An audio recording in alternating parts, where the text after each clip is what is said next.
ayoko rin naman isipin ng tao, winaldas ko 700 million. Ni 5, may discretionary fund na pwedeng kunin ng Senate President. Maraming previous Senate Presidents, tens or hundreds of millions kinuha. Ni 5, hindi ako kumuha doon.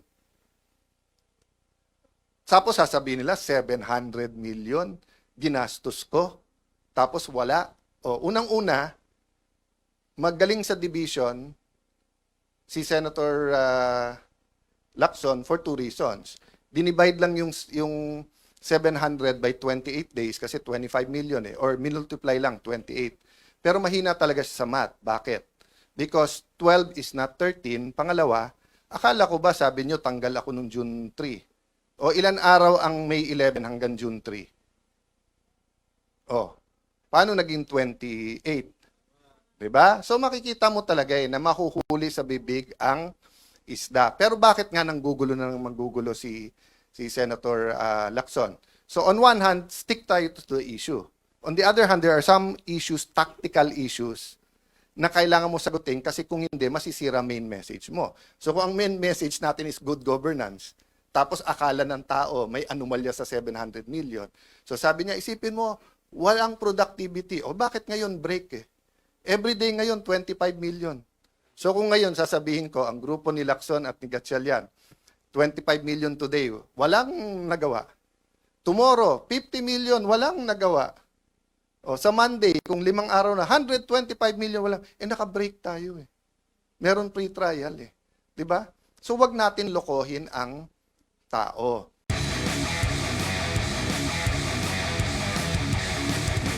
I haven't coordinated with both Malacanang and with the VP, with opposition administration. I can talk anytime. I have had meetings, not with the VP, with the executive side, to try to bridge everything. Pero, meron mga no compromise, which is our integrity. Diba? So, which goes to the third part, which is strategy versus tactics. No? So, the bigger picture is strategy. So for example, let me just talk about 2 things sa strategy because we really have to talk about identity, where God is leading us, how do we refuel ourselves pag tingin natin pagod na tayo, di ba? So for example, ang strategy natin from the start, simple lang. Kunin ang majority, kunin ang Senate presidency, gawin yung tama. Ganun lang simple. Gawin yung tama. Ano yung 3 tama? Una, anong truth na naitatago? Paano natin ilalabas in a systematic, at the time, corporate way, na hindi naman mayayanig ang Pilipinas, pero mayayanig ang mga korap? Okay, 2, how do we solve problems in education, in health, na totoo? Kasi like sa education, ang dami-daming, magaganda lahat ng bills na yan. Pero mark my word, until we deal with K-12, ang mga bata, half day lang ngayon Diba? So pag hindi mo binawasan ng 1 or 2 years o hindi mo pinondohan, there's only 2 ways to solve Philippine education. Buhusan mo ng pera para yung K-12 ay fully funded at bumalik sa 7 to 3 p.m. or 7 a.m. or 8 to 4, whole day ang bata na equip lahat, or bawasan mo muna ng 2 years habang inaayos mo. Lahat ng iba doon are in between window dressing and building new rooms. Meaning building new rooms, magagandang programa. Ang problema, hindi mo inayos yung pundasyon. Diba? Ganon din po sa health natin. If you look at the amount of money out of expense sa gamot, if you look at the approval systems, if you look at PhilHealth, etc., kawawa talagang mahirap sa ating bansa. Kawawa talaga. Diba? So, strategy. So, ano strategy nung kabila? Palabasin ng manggulo. Sila nagpapasok sa NBI. Sila nagsabi sa NBI, full battle gear kayo doon. Sila hindi naglagay ng membro. Sila ang hindi nagpausad sa bills natin. Authorized naman sila na mag-BICAM, etc. Diba? Sila yung nananakot sa kapwa natin membro na lumipat kayo, kung hindi makukulong kayo. Sila ang meeting ng meeting sa Malacanang, pero pinapalabas nila, tayo unproductive, tayo magulo. Yun ang strategy nila. Ba't tayo papasok sa strategy? In one sense, kailangan mo sagutin yung issue. So like yesterday, pinaalala sa akin nung ating comms, stick to the issue tayo, which is truth. Diba? Na hindi tapos ang laban. Pero ayoko rin naman isipin ng tao, winaldas ko 700 million. Ni 5, May discretionary fund na pwedeng kunin ng Senate President. Maraming previous Senate Presidents, tens or hundreds of millions kinuha. Ni 5, hindi ako kumuha doon. Tapos sasabihin nila, 700 million ginastos ko. Tapos wala. O, unang-una, magaling sa division si Senator Lacson for 2 reasons. Dinivide lang yung 700 by 28 days kasi 25 million or multiply lang 28. Pero mahina talaga siya sa math. Bakit? Because 12 is not 13. Pangalawa, akala ko ba sabi nyo tanggal ako nung June 3? O ilan araw ang May 11 hanggang June 3? O, paano naging 28? Diba? So makikita mo talaga na mahuhuli sa bibig ang isda. Pero bakit nga nanggugulo na nang manggugulo si Senator Lacson? So on one hand, stick tayo to the issue. On the other hand, there are some issues, tactical issues, na kailangan mo sagutin kasi kung hindi, masisira main message mo. So kung ang main message natin is good governance, tapos akala ng tao may anomalya sa 700 million. So sabi niya, isipin mo, walang productivity. O bakit ngayon break eh? Everyday ngayon, 25 million. So kung ngayon sasabihin ko, ang grupo ni Lacson at ni Gatchalian, 25 million today, walang nagawa. Tomorrow, 50 million, walang nagawa. O sa Monday, kung 5 araw na, 125 million, walang, naka-break tayo eh. Meron pre-trial eh. Diba? So wag natin lokohin ang tao. So, but sometimes it's strategic na i-expose yung ginagawa nila. So, nakita ko to kasi tandaan nyo, political science yung background ko, yung pinag-aralan ko. And uma-absent ako sa school, sumama lang sa tatay ko because I was really interested in politics. I've been a counselor since I was 21 years old. I've been in government. So what's my point? Nung nakita ko na dumami ang mga congressman na bumabanat sa VP noong 24-25, sabi nung iba, ang dami ng galit. Sabi, hindi, naging speaker ako eh. Magaling ang strategy yung speaker. Bakit? Alam kasi nila na sa Pilipinas, we have a two-party system. Diba? Sabi nung iba, multi-party. Hindi, two-party system tayo.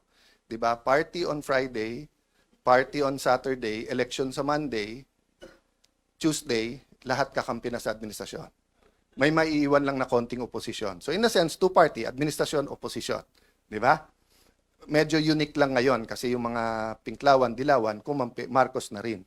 Dahil ayaw kay VP Sara. So ang nangyayari ngayon, they claim to be the opposition, but the opposition oppose. They're actually co-administering. Diba? So, what's my point there? Ang galing ng ginawa nila. Kasi pagka yung congressman hindi nagsalita ng mabigat versus VP Sara, alam nilang pagpalapit na or bumango, kakampi din nila o dalawa kakampi. So ang ginawa nila, binitawan, sinusuportahan, ginalit, or whatever. No, I'm not saying hindi conviction nung iba sa Quadcom, etc. I'm point, it was a systematic attack. So that nga, hindi na sila, so that point of no return na. Na kung ikaw man si VP Sara, paano mo pang kakausapin yung mga yon? Inupakan ka na ng ganon. Di ba? So ganon din ang ginawa nila ngayon sa Senado. Pag upo ko, tumitingin din sila kasi katulad, alam niyo naman si 14, di ba? Si 14, ilan meetings nag-attend siya, nagkikwento, nagmasama na ng sitwasyon.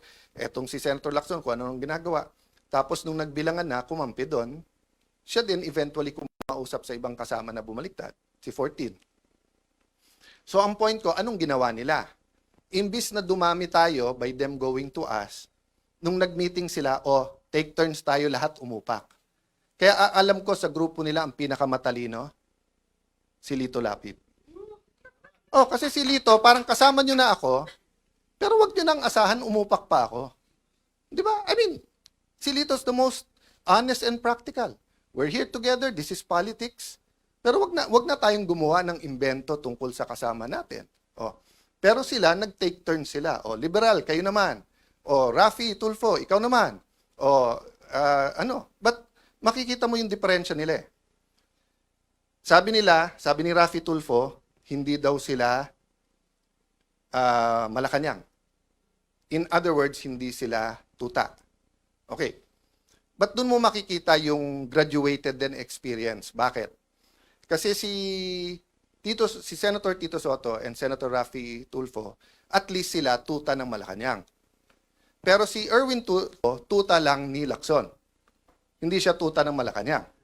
'Di ba? Kasi nga may hawak sa kanya si Senator Lacson na alam sa kanya. Yung sinabi niya na may tatlong kumausap na wag pumirma. Unang-una, yung dalawa kakampi na nila. Pangalawa, yung kakampi nilang isa, nagsabi nakwento din sa akin yon. Sinabi kay Erwin, Erwin, kami ang ginaganito ngayon. Ito ang hawak sa'yo. 1, 2, 3, 4, 5. Isang araw, ikaw gaganon. Kaya nung una, hindi rin pumirma si Erwin. So, yun ang mahirap sa Senado. 24 lang kami. Araw-araw kami nagkwekwentuhan. Minsan nagiinuman pa. Kaya kung magkwekwento kayo, ayusin nyo kwento nyo kasi alam ko rin yung kwento eh. Di ba? Magkwekwento kayo, bitin pa. Oh, yung totoo, oh, Erwin Tulfo, isa-isay natin hawak sa'yo. Gusto mo? O, yung contractor na balik-balik sa office mo, yung contractor sa party, o, marami pang iba. Doon muna tayo. O, marami pang iba. Di ba? Okay. So, sabi nung iba, kung sasabihin mong tuta, ano si Senator Lacson? Hindi na po tuta si Senator Lacson, aso na po siya. Matagal na po matagal na eh. Okay. But ano ang ibig ko sabihin sa aso? Anong klase? Iba-iba kasing klase ng aso. Yung kayo po, pagka may utos sa inyo, kayo ay nag-asikaso. Meaning you take care of it. Meron din pong aso-kaso. Ano yung aso-kaso? Tatahol yung aso, kakasuhan. So kung makikita nyo po makikita nyo, ang usual procedure, may affidavit o wala, ang witness itetest mo, huwag mong pababasahin ng affidavit. Kasi baka hindi siya gumawa ng affidavit. Si Senator Lacson, binaliktad niya. Hindi, basahin mo na lang yung affidavit. Hindi, sandali, payagan mo muna ang DOJ, kunin yung witness, gagawin yung affidavit. Pagbalik, basahin mo yung affidavit. Hindi po yun ang sistema. Nasaan yung mga abogado na kahit kakampi nyo sa Pinklawan, yung mga dean ng law school, nakita nyo rin yan eh. Noon time na yun, hindi pa panahon magsalita. Kasi akala natin, tama yung pupuntahan. Hindi eh. It's selective justice and some of it's not justice. Yung iba doon, invento. That's why naiintindihan ko yung sakit nung isa. Nasabi niya, inosente ako pa kakasuhan, plunder pa. Diba? So I won't go there because I don't wanna talk about that now. And pasensya na po kayo. Minsan pa kasi sa putikan yung away, so mapuputikan ka talaga, babato ka rin sa putik. But that doesn't mean as Christians, mag-iimbento tayo. We will use money, we will use PR, we will use etc. Diba? So pasensya na po kayo kung minsan, kailangan kong sagutin. Tactical yon. But going back to the strategic, ano ba ang ating trabaho ngayon? To reveal the truth. The truth about the problem in healthcare. How do people get their healthcare? So, pero habang nire-reveal natin, may balik yan ha. So, yesterday, in-inform tayo ng mga kaibigan natin sa DOH na tinanggal na daw tayo sa system. So, hindi na daw tayo pwedeng mag-refer ng mga gagamutin sa iba't ibang ospital. That might be the price we have to pay. And we know, we don't have enough personal resources para ipagamot lahat. Pero, we have enough resources to hire buses. So kung by Monday o Tuesday, DOH, hindi kayo mag-ayos, ibubus ko lahat ng kamag-anak ng pasyente para mapirmahan nyo, para mapagamot yung mga pasyente. Kasi hindi naman ako aatras eh. Di ba? May sakit sila, ang dami-dami yung pera, abroad ka ng abroad, Mr. Secretary. Picture ka ng picture, kasama ng mga nasa vape. Di ba? O, tapos, flu shots lang, hindi nyo mabid, hindi makasama.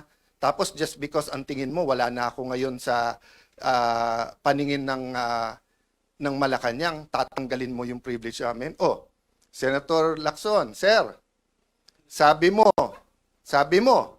hindi pwedeng gamitin ang AIX, hindi pwedeng gamitin ang TUPAD, hindi pwedeng gamitin ang MAIP sa politika, at hindi dapat nag-iipitan. Oh, sir, nagsusumbong ako sa iyo. Kung hindi ako magsumbong sa iyo, magsusumbong ako sa Tulfo.